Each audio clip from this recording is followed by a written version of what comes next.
and for our children. But one of the things that we're looking at is a sponsor, someone to sponsor some kids. So if they sponsor the kids, then the parents are going to have to come to be with them at the same time. Right. And hopefully we will have that rapport with the parents to say, come and be a part of what we're trying to accomplish. We're just getting off the ground. We have a fantastic product. This is going to be the finest tournament on the Eastern Seaboard in a matter of a year or two. So we're growing real fast. So we need as many people involved as we possibly can to help us achieve all the goals and objectives that we have. Well, another group would be the churches. Namely, the First Baptist had a basketball camp this summer. I think it was 4 or 5 days where they got actually involved, and the child really couldn't participate unless the parent, was involved with it. See, and that was the thing that the incentive that the child had was to make sure that their parents were involved in it, and they had a 3-day camp, and after the camp, and now, I'm not talking about mature. I'm talking about these youngsters 8, 9, and 10. And this was very effective. How parents came out the last day. You know what I mean? They had food and things of that nature. And they developed a rapport. Getting maybe the chamber involved in some of those camps could be involvement with the public schools too, Mr. Hawkins. Yes, absolutely. We relish churches and whatever we can do to work hand in hand with them during the school year as well as in the summer. We can, step up and help each other, try and motivate kids and help parents along the way. Right. Mrs. Smith, what about you're treasurer of the not the classic, but you're treasurer of the Black Chamber, yes. Chamber. Right. But I also run the finances for the tournament as well. Yes. You want to add to that? You were nodding your head, So I said, I think he has something to say. I agree with that. I agree with everything you said, particularly the churches, because the churches in Prince George's County, I think, should definitely be a part of the process as well. I also feel that there are a number of alumni associations that want to get involved with the tournament this year, and I think they'll be involved from schools in the CIAA to the MEAC to the ACC. We have a lot of alumni in this area that will be participating this year. And I also feel that the fraternities and sororities, all those organizations need to be brought into the process, and that's what we're looking at for this year. So again, I think it will be a success this year, absolutely. All right, another thing, Mr. Hawkins, how the Sports and Learning Center was built through the participation of the Redskins' interest in, they put some money in to renovate fields and things of that nature. Possibly in the sponsorship, you could get those individuals to participate. You name some of the other items that you're going to, from the money that comes in, that you're going to pass on to Prince George County School. Yeah, well, Mr. Green already spoke about the athletic fields, which we use for our soccer programs. We use it for, the tracks for our cross-country and outdoor track program, our football program. And then we have to look at our baseball, softball. Those fields always need constant upkeep and upgrade. And we also want to look at our indoor facilities, our basketball facility, volleyball also uses that facility. So, and wrestling teams as well. So that's what we're looking toward. And down the road, we want to add to our sports program to have other opportunities for our kids. Lacrosse is something that Prince George's County is in desperate need of. Every county in the state just about has lacrosse, and we're right now not able to do that, but in the future we will. And that would be something that we will try and fund with some of these funds as well. Another sport that generally in the African American community they don't have much of, and that's swimming. We have swimming. Yeah. Now the idea is that generally the African American is not associated with swimming on the professional level. I've had parents to really talk about the fact that their child can't swim, and they have early swimming programs and things of that nature. How is the athletic department, are they thinking in terms of doing something about that? Well, we have 22 high schools, and 19 of those schools have swimming teams. So we have active swim programs in our high schools with varsity teams. Right. And unfortunately, we saw in the news just recently where the young people were killed or died drowning in one of our states. And I just came from a meeting with Maryland National Park and Planning Commission to talk about the future of the county and pools in the county and the needs for pools in the county and swimming programs. So it's an ongoing conversation, and we know the need is there, and we want to start our children in elementary school or even before elementary school.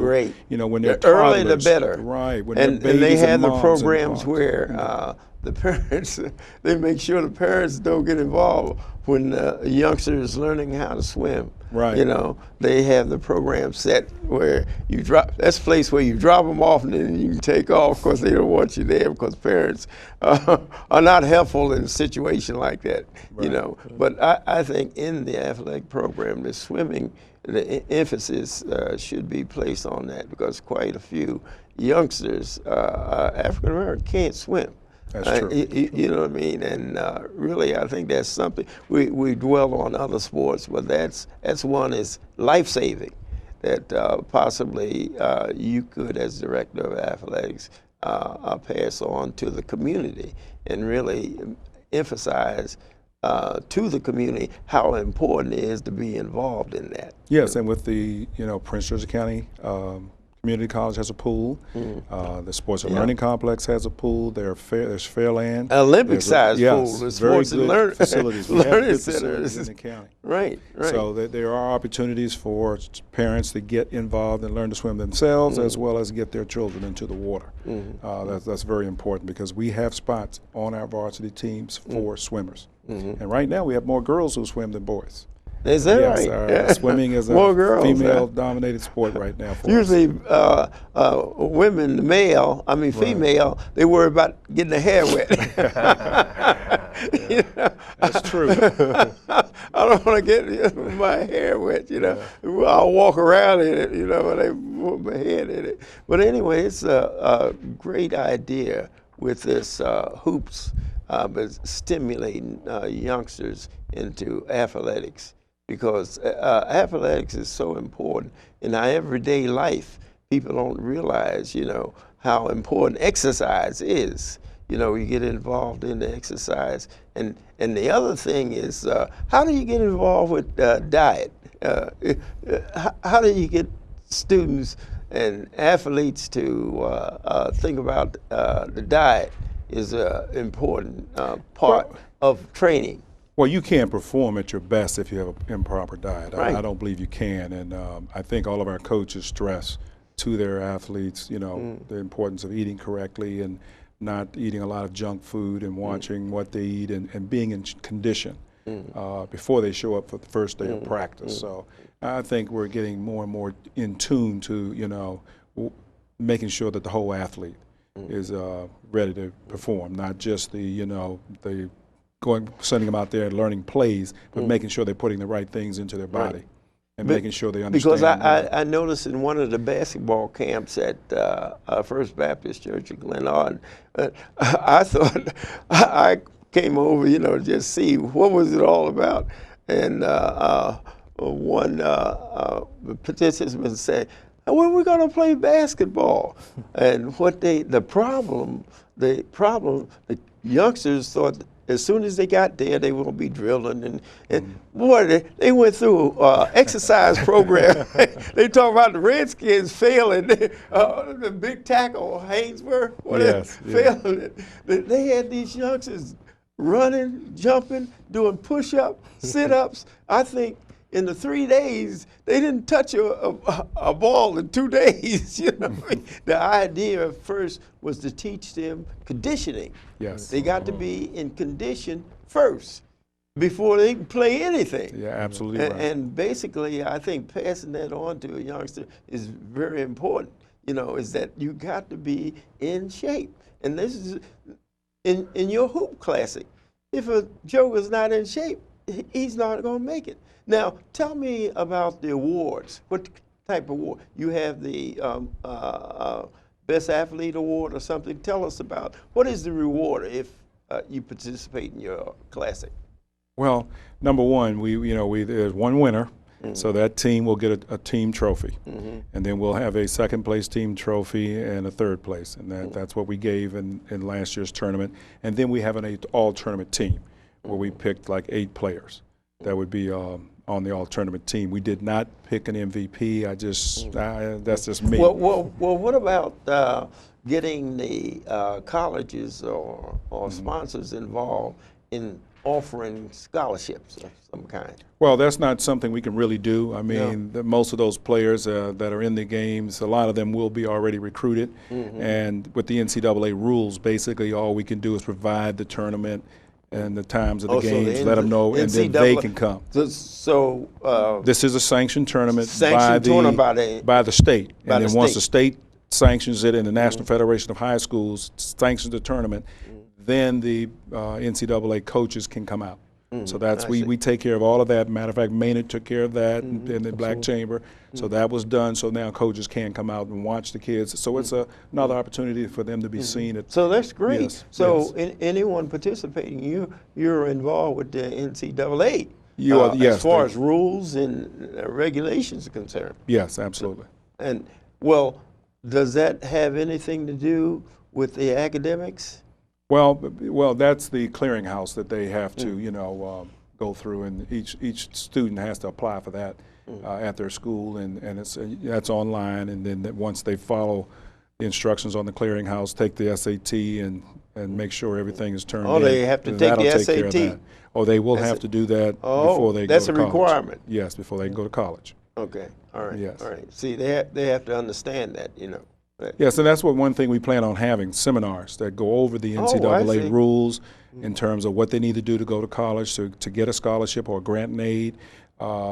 We also would like to have, as Maynard mentioned, the CIAA schools maybe come in, set up their booths and things to talk about the historically black schools and all during that time. Yes, we would like to get all that going. So you're going to have the CIAA and the African American colleges involved in setting up, and that's for a career too. Yes, absolutely. Determine not just sports that's involved in they're making selections of careers that they like to follow. Right, because the majority of the kids playing in this tournament will never play Division I college basketball or professional basketball. Right, but 3%. Right, so they can get information that they need to go on to college. Right, the need, and you're instilling that into them. Right. That it's very important, and a lot of youngsters don't understand it. In the pro ranks, it's only 3% of you gonna make it.